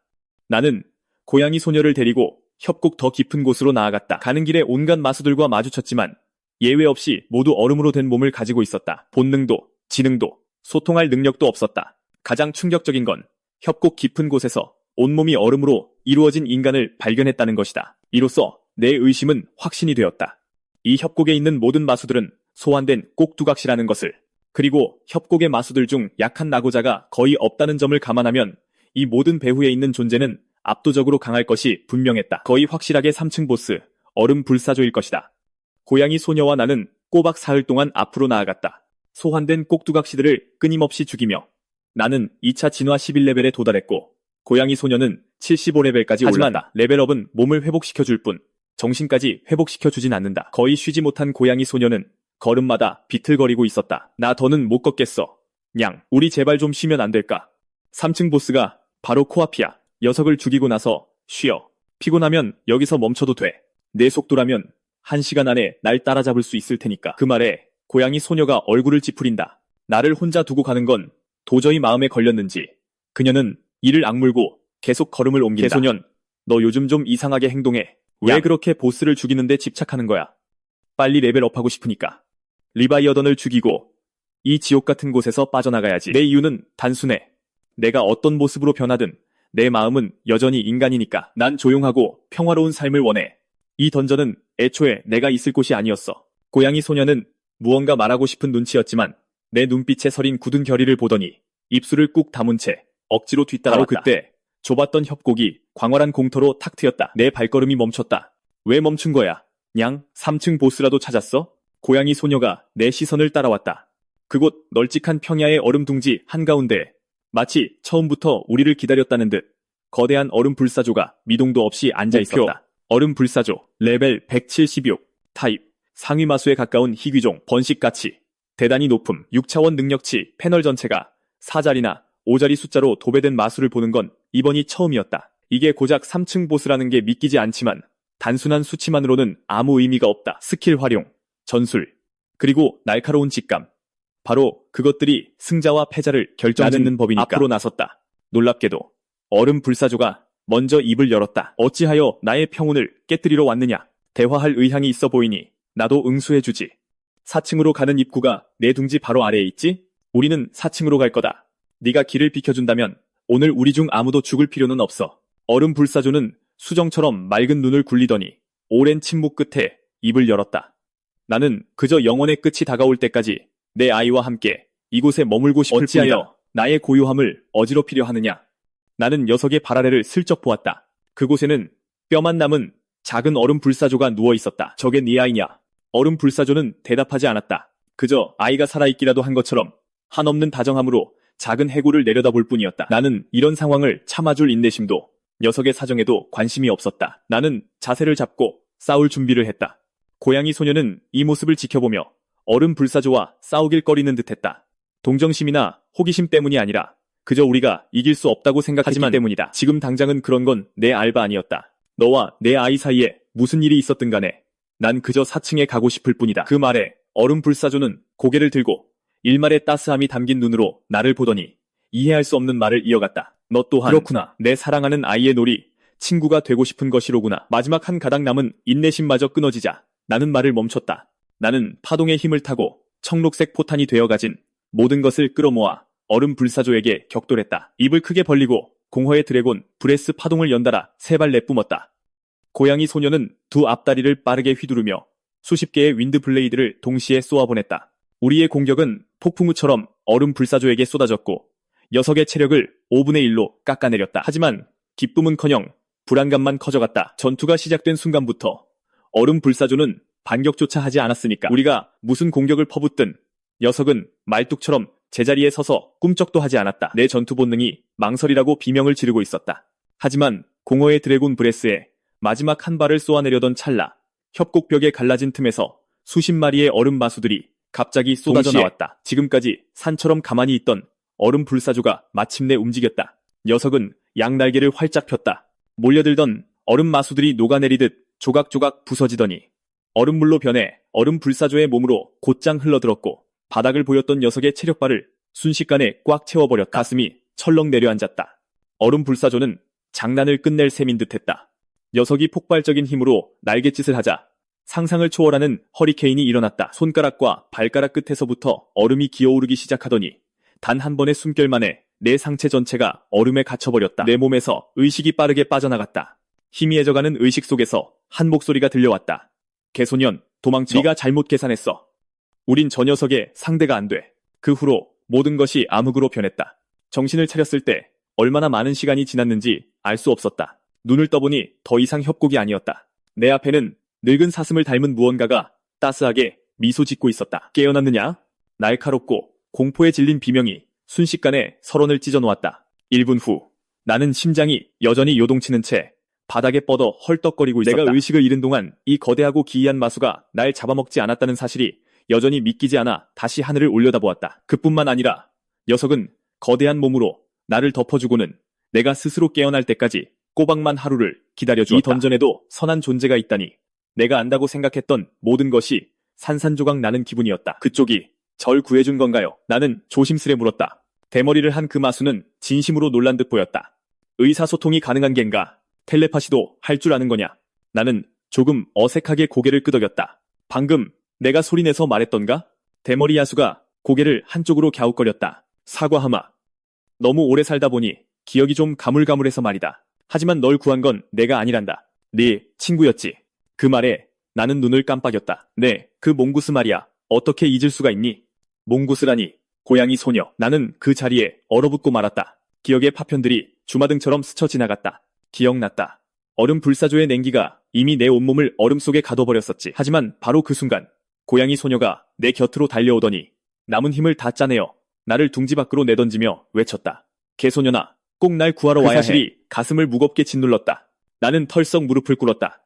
보이지 않는 주먹에 심장을 꽉 쥐어 박살나는 기분이었다. 잔인한 진실과 거기서 비롯된 무력감이 파도처럼 덮쳐와 나를 깊은 바닥으로 끌어내렸다. 내가 조금만 더 조심했더라면 이런 일은 일어나지 않았을 텐데 고양이 소녀가 아니었다면 얼음 불사조의 손에 죽는 건 나였을 것이다. 네, 그 고양이가 널 얼음 계곡 가장자리로 던졌고 마침 내가 지나가고 있었지. 솔직히 3층에 너 같은 수준의 마수가 나타난 건 정말 오랜만이거든. 그래서 한 번 주워와 본 게야. 예전 어둠의 계곡 전쟁에서 싸울 때 나한테도 그런 친구가 있었지. 근데 넌 별로 슬퍼 보이지 않네. 그 고양이 내 친구 아니었니? 늙은 마수는 의아한 듯 고개를 갸웃거렸다. 정말 바보 같은 고양이네요. 목숨까지 걸고 널 구했잖니.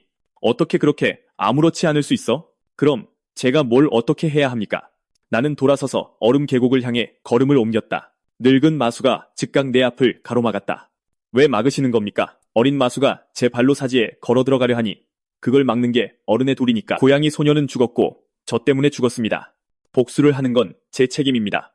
내 목소리는 강철 같은 결의로 가득 차 단단하고 분명하게 울려 퍼졌다. 늙은 마수는 아무 말도 하지 않았다. 그 녀석의 시선이 살짝 아래로 향했다. 내 두 용의 발톱은 꽉 쥔 주먹이 되었고 너무 세게 쥔 나머지 관절 사이로 피가 배어나왔다. 늙은 마수는 무언가 그리운 것을 떠올린 듯 의미심장하게 미소 지었다. 한참 뒤에야 그가 입을 열었다. 네, 친구가 아직 안 죽었다고 하면 어쩔 테냐. 그 말은 동아줄처럼 내게 와닿았다. 나는 확 뒤돌아섰고 늙은 마수가 따뜻한 미소를 지으며 나를 바라보는 것을 보았다. 거짓말을 하는 것 같진 않았다. 얼음 불사조의 꼭두각시들은 유난히 현실성이 뛰어나지. 그건 그녀의 소환술이 고륙치환이라는 아주 희귀한 비술이기 때문이란다. 고대부터 지금까지 이 기술을 가졌던 존재는 10명도 채 되지 않아. 세상에 존재하는 가장 희귀한 능력 중 하나지.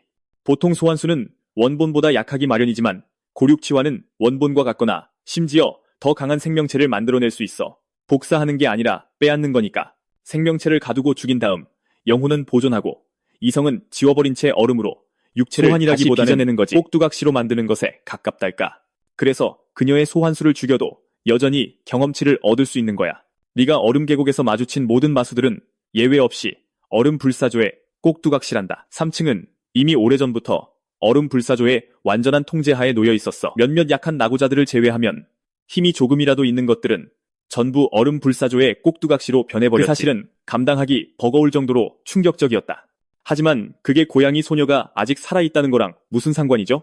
나는 혼란스러워하며 물었다. 늙은 마수가 말을 이었다. 고륙치환이 강력하긴 하지만 그 약점은 진행 속도가 아주 느리다는 거야. 얼음 속성을 이용해 희생자의 몸을 세포 단위부터 조금씩 대체해 나가거든. 그래야만 온전한 영혼을 그대로 보존할 수 있으니까. 그 고양이의 능력치라면 그 과정이 대략 2주는 걸릴 거다. 2주 안에 얼음 불사조를 죽이면 치유 마법으로 그 고양이를 되살릴 수 있어. 2주요? 순식간에 희망이 내 안으로 밀려들었다. 나의 힐러의 죽음은 이미 내게 끔찍한 타격을 안겨준 터였다. 고양이 소녀마저 죽는다면 그 죄책감은 평생 나를 괴롭힐 것이다. 이 소식은 내게 엄청난 아드레날린을 주사한 것처럼 다가왔다. 고양이 소녀가 잡혀간 게 내 무모함 때문이었다면 그녀를 구출하는 건 내 책임이다. 감사합니다. 어르신, 제가 무엇을 해야 할지 알았습니다. 늙은 마수는 호탕하게 웃음을 터뜨렸다. 내가 그저 너무 오래 살았나 보구나. 어린 청룡 새끼를 마주치는 것도 참 드문 일이거든. 그래서 널 도와준 거란다. 심심풀이 삼아서 말이야. 그 말에 나는 우뚝 멈춰섰다. 지금의 나는 하급 얼음용처럼 보여야 정상이다. 청룡의 혈통은 이미 2번의 진화 아래 묻혀버렸는데 대체 이 늙은 마수는 어떻게 그걸 꿰뚫어 본 거지? 그러자 또 다른 위화감이 내 뇌리를 스쳤다. 이 녀석은 방금 3층에서 나고자들을 제외한 모든 것이 얼음, 불사조의 꼭두각시로 변했다고 말했다. 하지만 이렇게 거대한 존재가 나고자일 리가 없잖아.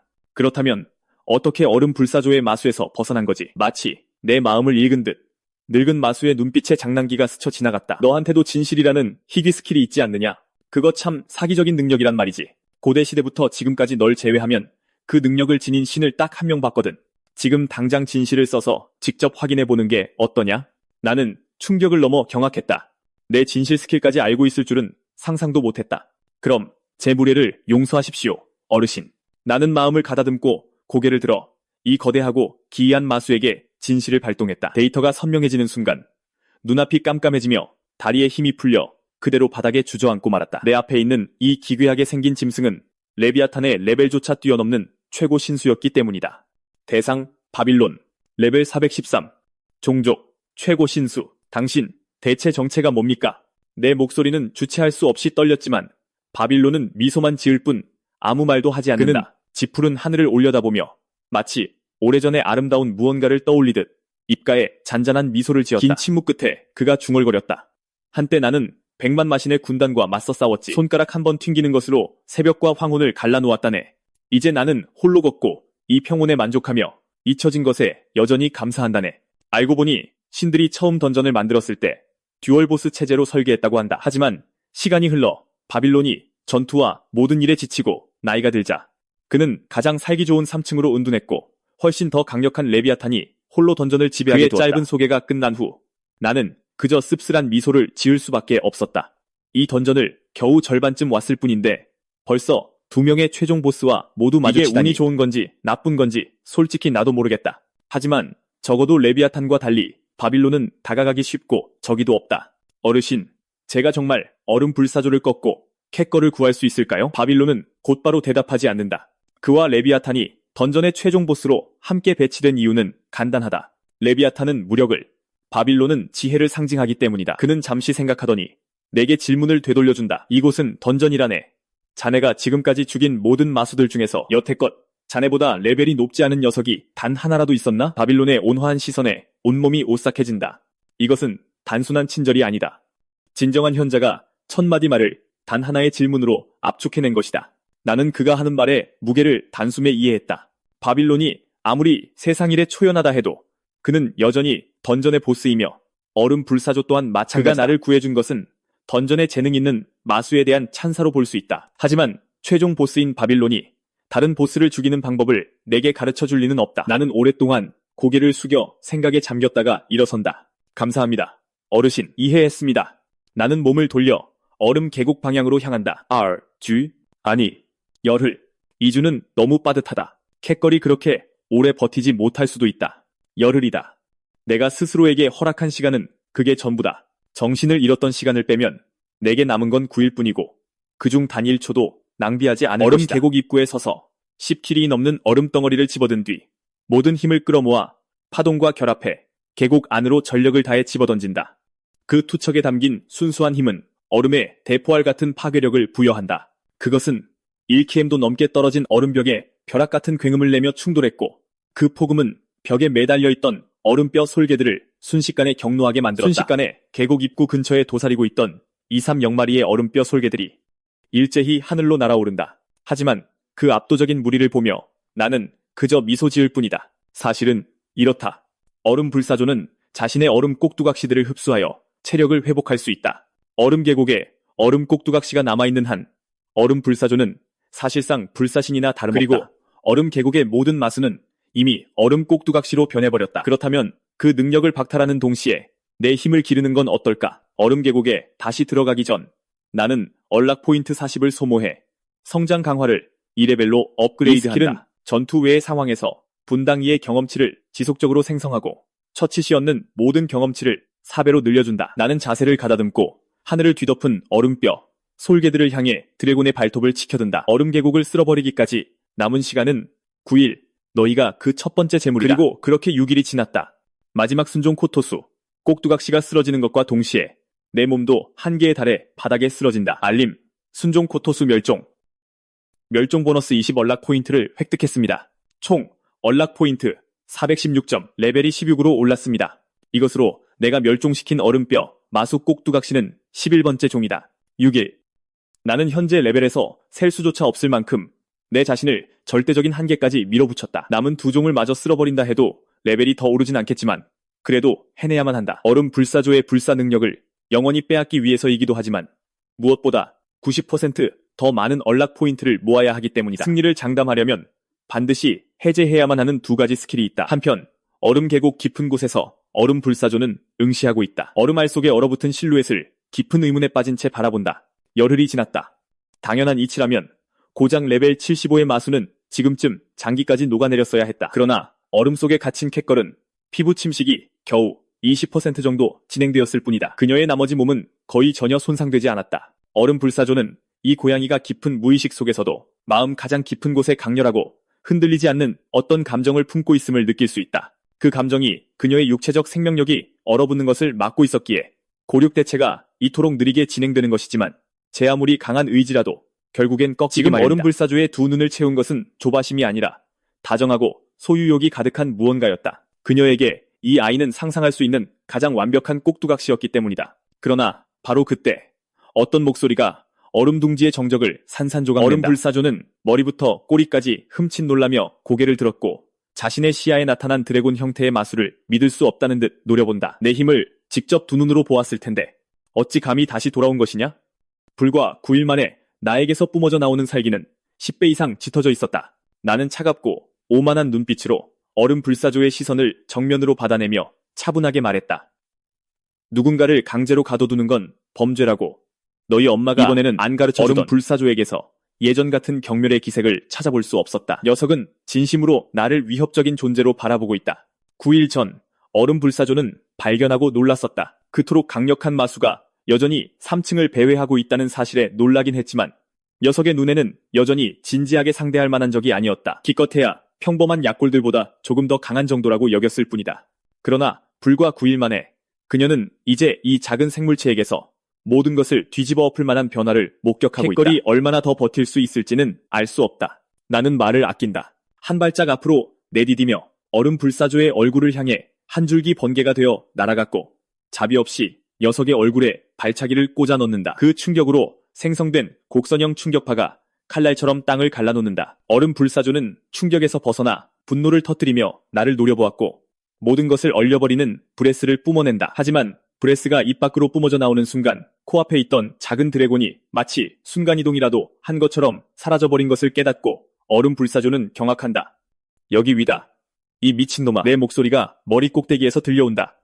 얼음 불사조가 고개를 획 쳐들자 어느새 일캠 상공까지 뛰어오른 내가 입안에 공간마저 왜곡될 정도로 자결하는 공허의 드래곤 브레스를 모으고 있는 모습이 보인다. 지난번 내 발의 공허의 드래곤 브레스를 몸으로 받아냈을 때 얼음 불사조는 전적으로 자신의 불사 능력에 의지한 채 우리의 총공세를 광대 노름 보듯 지켜보며 전혀 진지하게 상대하지 않았다. 하지만 이번에는 다르다. 1000년이 넘도록 침묵하던 본능이 비명을 지르고 있다. 만약 이 공격을 전처럼 그대로 받아낸다면 살아남는다 해도 모든 전투 능력을 잃게 될 것이다. 1/0분의 1초 만에 얼음 불사조는 상상할 수 없는 마력을 끌어모아 자신의 머리 위에 겹겹이 얼음 방벽을 세웠다.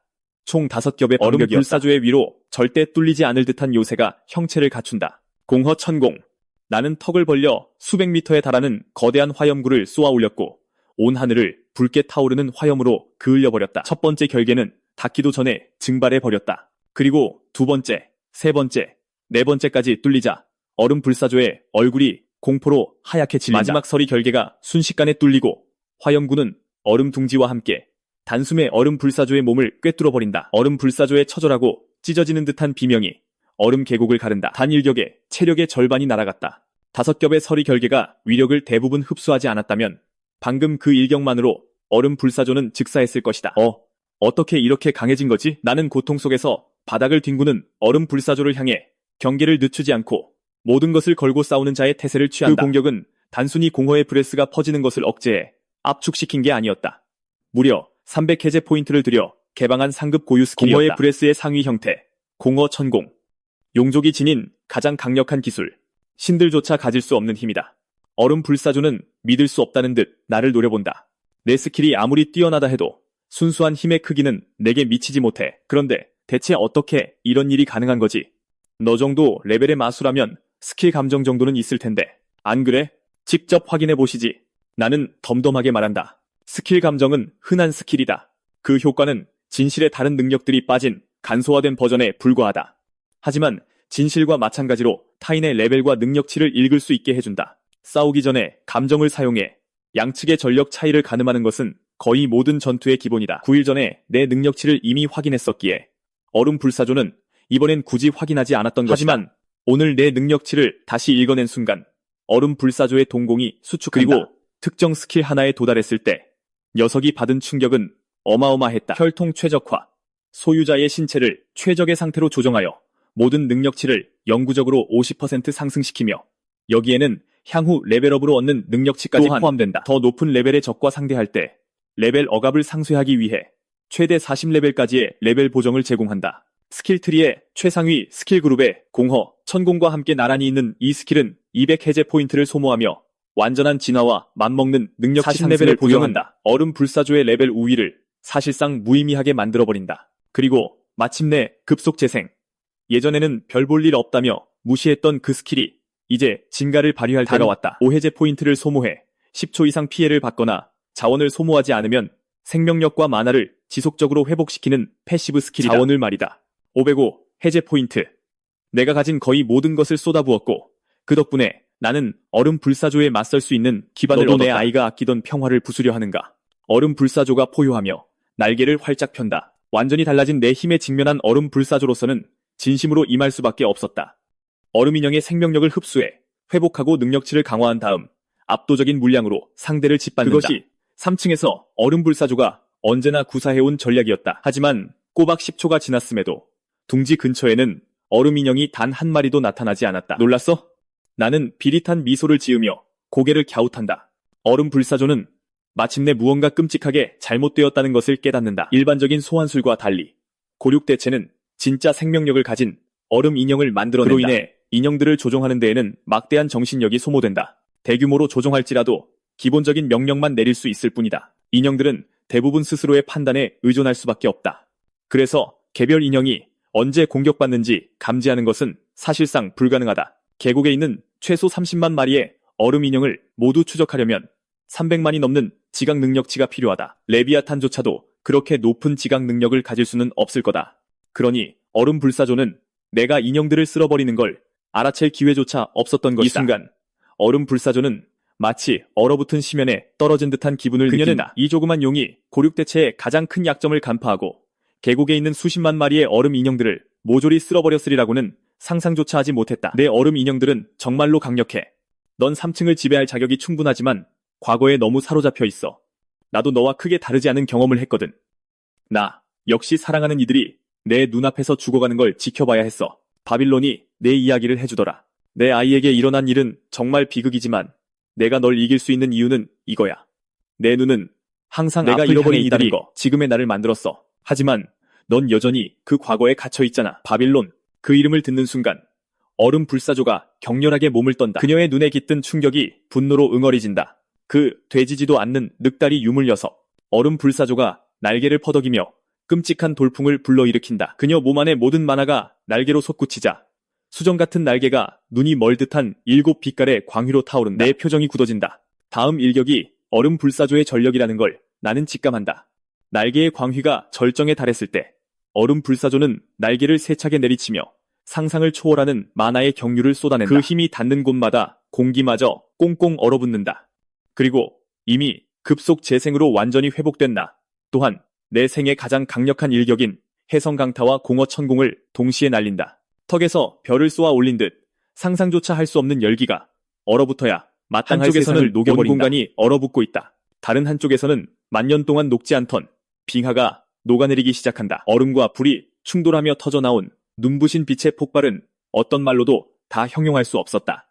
아주 오래전 이 던전이 처음 지어졌을 때 이곳은 혼돈 그 자체였다. 고대 시대 이곳으로 끌려온 마수들은 5층을 차지하기 위해 잔혹하고 피비린내 나는 전쟁을 벌였다. 그 끝없는 사륙의 기나긴 세월 속에서 불사조가 태어났다. 그녀는 오직 자신만의 힘으로 모든 싸움에 종지부를 찍고 이 5층짜리 던전 안에 순수한 평화의 안식처를 한때 개척했다. 이곳은 새들의 노래가 울려 퍼졌고 대지의 구석구석마다 따스함이 피어났었다. 최종 보스 중 하나인 바빌론조차 그녀의 조용한 평화 속에 살고자 3층으로 찾아왔을 정도였다. 이후 불사조는 자신의 부활 능력을 사용하여 주기적으로 세상의 증오를 흡수했고 스스로를 불태워 재투성이 속에서 새롭게 태어남으로써 이 안식처에서 그 모든 증오를 거두어갔다. 불사조에게 아이가 생겼다. 아이는 어머니의 책임을 넘겨받아 던전 3층에 이 낙원을 가꾸는 일을 도왔다. 하지만 불사조와 그녀의 아이가 몰랐던 것은 증오와 탐욕은 결코 완전히 지워질 수 없다는 사실이었다. 던전의 지배자인 레비아탄은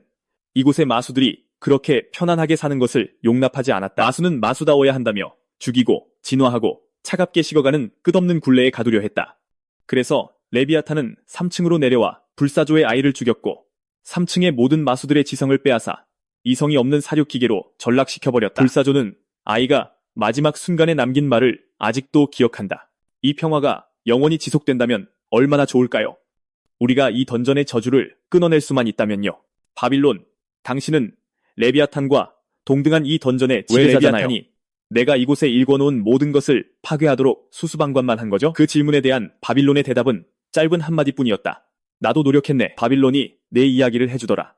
죽어가는 얼음 불사조를 마주하자 내 눈에 서렸던 분노가 서서히 사그라들며 마음 깊은 곳에 묻어두었던 연민이 마지막 순간 얼음 불사조는 나에게 시선을 고정한다. 난 그저 모든 게 예전으로 돌아가길 바랐을 뿐인데 모두가 평화롭게 살고 이 세상에 더 이상 사륙이 없는 것. 하지만 내가 한 짓은 사륙보다 더 잔인해. 난 이 세상이 레비아탄이 원하는 대로 되게 두지 않겠어. 난 그저 3층의 평화를 지키고 마수들을 이 던전에 얽매는 저주를 끊어내고 싶었을 뿐이야. 하지만 내가 한 짓이 바로 레비아탄이 원하는 거야. 너 스스로 레비아탄이 그토록 원하던 마수가 되어버렸잖아. 얼음 불사조가 두 눈을 감았지만 아직 죽은 것은 아니다. 그녀는 이 마지막 순간 그저 더 이상 아무 말도 하고 싶지 않은 것이다. 나는 얼음 불사조가 마침내 숨을 거둘 때까지 응시하며 나는 깊은 생각에 한마디도 하지 않는다. 널 위해 그 저주를 끊어줄게. 그런 말은 나오지 않는다. 애초에 사실이 아니니까. 언젠가 내가 레비아탄을 죽이고 이 던전을 떠난다 해도 또 다른 마수가 나타나 그 자리를 차지할 테니까. 미안해. 난 너처럼 위대해질 수는 없어. 그런 거창한 꿈은 환상에 불과해. 내가 바라는 건 내 곁에 있는 사람들이 더 이상 사라지지 않는 것뿐이야. 결국 나는 내 마음속 진심을 입 밖으로 내뱉는다. 기분 탓인지는 모르겠지만 하지만 그 말이 내 입술을 떠난 순간 생기를 잃어가는 얼음 불사조의 얼굴에 남아있던 미련이 사라지고 그 자리에 아주 옅은 평온함이 스며드는 바스락거리는 가벼운 소리와 함께 얼음 불사조의 몸이 완전히 산산조각나며 얼음 파편밭으로 무너져 내립니다. 레벨이 17로 상승했습니다. 메인 퀘스트를 완료했습니다. 80 해제 포인트를 획득했습니다. 얼음 불사조의 죽음과 함께 빙하가 무너지기 시작하고 온도가 눈에 띄게 올라간다. 시선을 돌리자 멀지 않은 구석에 캣걸을 가두고 있는 얼음알이 보인다. 희미한 기운이지만 그녀는 살아있다. 마침내 안도의 한숨을 내쉰다. 캣걸을 구하기 위해 얼음알 쪽으로 다가가려던 찰나 얼음 불사조의 잔해 사이에서 무언가 갑자기 꿈틀거린다. 잔해 속에서 무언가 굴러나온다. 호기심에 나는 다가가서 그것을 집어든다. 손에 쥐어보니 옥처럼 매끄럽고 따뜻했으며 부드러운 푸른빛을 뿜어내는 달걀 크기의 눈뭉치 같은 구슬이었다. 잠깐! 이거 신물상자 아니야? 대박을 터뜨렸구나. 꼬마야, 이건 150레벨 이상의 마수가 죽었을 때 1, 0분의 1의 확률로만 떨어지는 보물